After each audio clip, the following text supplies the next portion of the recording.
महाभारत दुनिया का सबसे बड़ा महाकाव्य ग्रंथ है, जिसे भारत का सबसे ऐतिहासिक और दार्शनिक ग्रंथ माना जाता है।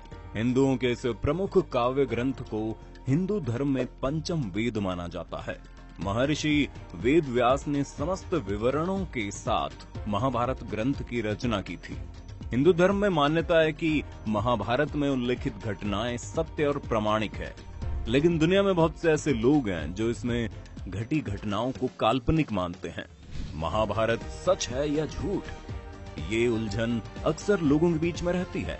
लेकिन आज हम कुछ पुरातात्विक और वैज्ञानिक सबूतों के आधार पर साबित कर देंगे कि महाभारत सच है। तो चलिए फिर जान लेते हैं महाभारत से जुड़े उन सबूतों को। चलिए शुरू करते हैं।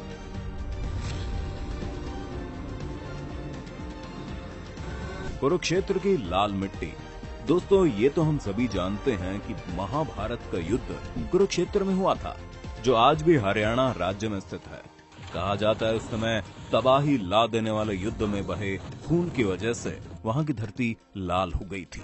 पुरातात्विक विशेषज्ञ ने भी माना है कि महाभारत की घटना सच में घटी थी, लेकिन उस जगह पर लोहे से बने तीरों और भालों को जमीन में गड़ा पाया गया है, जिनकी जांच पड़ताल करने पर उन्हें 2800 ईसा पूर्व का बताया गया है, जो कि लगभग महाभारत के समय काल के ही बने हुए हैं। अर्जुन का चक्रव्यूह। आपने महाभारत में अर्जुन के चक्रव्यूह के बारे में तो सुना होगा, लेकिन क्या आप जानते हैं इस चक्रव्यूह का एक जिंदा सबूत आज भी मौजूद है? जी हाँ, हिमाचल प्रदेश के हमीरपुर जिले के 16 सिंगी धार के नीचे बसा राजनौण गांव एक ऐतिहासिक स्थल के नाम से मशहूर है। यहाँ पर पांडव अज्ञातवास के दौरान रुके थे। इसी समय अर्जुन ने यहाँ पर चक्रव्यूह का ज्ञान प्राप्त करके उसे पत्थर पर उकेरा था, जो आज भी वहाँ मौजूद है। इस चक्रव्यूह को ध्यान से देखा जाए तो उसमें अंदर जाने का रास्ता तो साफ दिखाई देता है, लेकिन बाहर जाने का रास्ता पता नहीं चलता। इस जगह को पिपलो किले के नाम से जाना जाता है, जो आज भी मौजूद है। ब्रह्मास्त्र और आज के न्यूक्लियर वेपन। महाभारत में आपने ब्रह्मास्त्र के नाम के भयानक अस्त्र के बारे में सुना ही होगा। यह अस्त्र धर्म और सत्य को बनाए रखने के लिए ब्रह्मा द्वारा बनाया गया एक बहुत ही विनाशकारी परमाणु हथियार था, जिसे केवल दूसरा ब्रह्मास्त्र ही रोक सकता था। अश्वत्थामा अपना ब्रह्मास्त्र चला चुका था ऋषिवर, और उसे काटने के लिए अर्जुन अपना ब्रह्मास्त्र चलाने पर विवश था। जो इसे छोड़ता है वही इसको वापस लेने की क्षमता भी रखता है। रामायण में भी लक्ष्मण ने जब मेघनाद पर ब्रह्मास्त्र से प्रहार करना चाहा, तो भगवान श्री राम ने लक्ष्मण को ये कहकर रोक दिया कि अभी इसका उपयोग करना सही नहीं है, क्योंकि इससे सारी लंका तबाह हो जाएगी और बेकसूरों की जान चली जाएगी। इस प्रकार ये अस्त्र रामायण और महाभारत के काल में किसी गिने चुने योद्धाओं के पास ही होता था।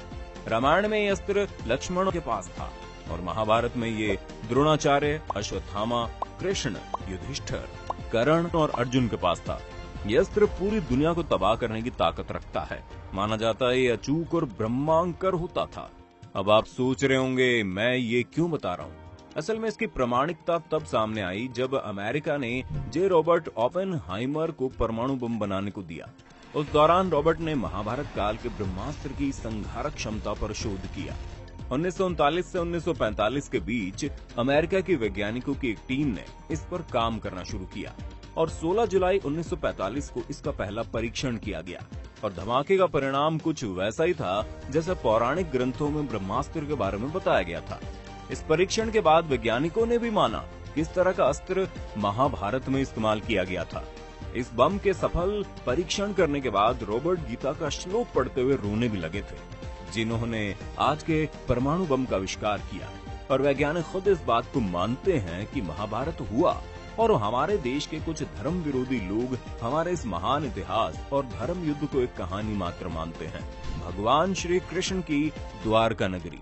भगवान श्री कृष्ण द्वारका के राजा थे और महाभारत में इस बात की जानकारी मिलती है कि ये नगरी जलमग्न हो गई थी, यानी पूरा नगर ही पानी में समा गया था। लेकिन आपको जानकर हैरानी होगी कि पुरातत्व विभाग को गुजरात के पास समुद्र के नीचे एक पुराना शहर मिला है और इसके प्रमाणों से पता चलता है कि वही द्वारका नगरी है जिसका उल्लेख महाभारत में किया गया है। तो आपको क्या लगता है, क्या ये वाकई में श्री कृष्ण की ही द्वारका नगरी है या महज एक अफवाह? कमेंट करके हमें जरूर बताइए। केदारनाथ और पशुपतिनाथ मंदिर। पौराणिक कथा के अनुसार जब महाभारत के युद्ध में पांडवों द्वारा अपने रिश्तेदारों का रक्त बहाया गया, तब भगवान शिव उनसे बेहद क्रोधित हो गए थे।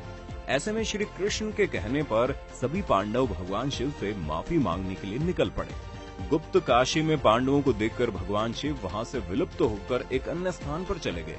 आज इस स्थान को केदारनाथ के नाम से जाना जाता है। शिव का पीछा करते हुए पांडव केदारनाथ भी पहुंच गए, लेकिन भगवान शिव उनके आने से पहले ही भैंस का रूप लेकर वहां खड़े भैंसों के झुंड में शामिल हो गए। पांडवों ने महादेव को पहचान तो लिया, लेकिन भगवान शिव भैंस के रूप में ही भूमि में समाने लगे। इसी पर भीम ने अपनी ताकत के बल पर भैंस रूपी महादेव को गर्दन से पकड़कर धरती में समाने से रोक दिया। तब भगवान शिव को अपने असल रूप में आना ही पड़ा और फिर उन्होंने पांडवों को क्षमादान दे दिया। लेकिन भगवान शिव का मुख तो बाहर था, लेकिन उनका देह केदारनाथ पहुंच गया था। बता दें कि इसके बाद जहां उनका देह पहुंचा वो स्थान केदारनाथ और उनके मुख वाला स्थान पशुपतिनाथ के नाम से प्रसिद्ध हुआ। ये दोनों मंदिर आज भी वहीं मौजूद है, और अगर ये मंदिर हैं तो फिर महाभारत भी हुआ था। लाक्षागृह। महाभारत काल में लाक्षागृह की भी महत्वपूर्ण भूमिका मानी गई है, क्योंकि कौरवों ने पांडवों के लिए लाक्षागृह बनवाया था, जिसमें उन्हें जलाने की साजिश रची गई थी। लेकिन सुरंग के माध्यम से पांडव निकलकर बाहर आ गए थे। कहते हैं कि आज भी ये सुरंग उत्तर प्रदेश के बरनावा नामक स्थान पर मौजूद है। महारथी कर्ण का अंग राज्य। कुंती के सबसे बड़े बेटे दानवीर कर्ण अंग देश के राजा थे, जो उनको दुर्योधन द्वारा उपहार स्वरूप भेंट किया गया था। उस समय का अंग देश आज उत्तर प्रदेश के गोंडा जिले के नाम से जाना जाता है। साथ ही जरासंध द्वारा अपने राज्य के कुछ हिस्सों को कर्ण को दिए जाने की बात भी कही जाती है, जो आज बिहार के मुंगेर और भागलपुर जिले के नाम से जाने जाते हैं। इन स्थानों में कितनी सच्चाई है, इसका अंदाजा आप इसी बात से लगा सकते हैं कि इन राज्यों का स्थान आज भी वही है जहां कल था, और इन्हें चाहकर भी बदला नहीं जा सकता है। गीता। ना किसी के मरने का शोक करो, ना किसी के साथ नाता टूटने का दुख मानो। वैसे भी मेरी माया इतनी प्रबल है अर्जुन, कि जिन्हें तू समझता है कि तेरी मृत्यु के बाद शोक करेंगे, सारा जीवन रोते रहेंगे, वो भी असत्य है। मित्र 4 दिन रोता है, भाई 10 दिन रोता है, पत्नी उससे अधिक रोती है, माता सबसे अधिक समय तक रोती है, परंतु सबके आंसू धीरे धीरे सूख जाते हैं और उन आंखों में फिर से नए नए सपनों की रोशनी चमकने लगती है।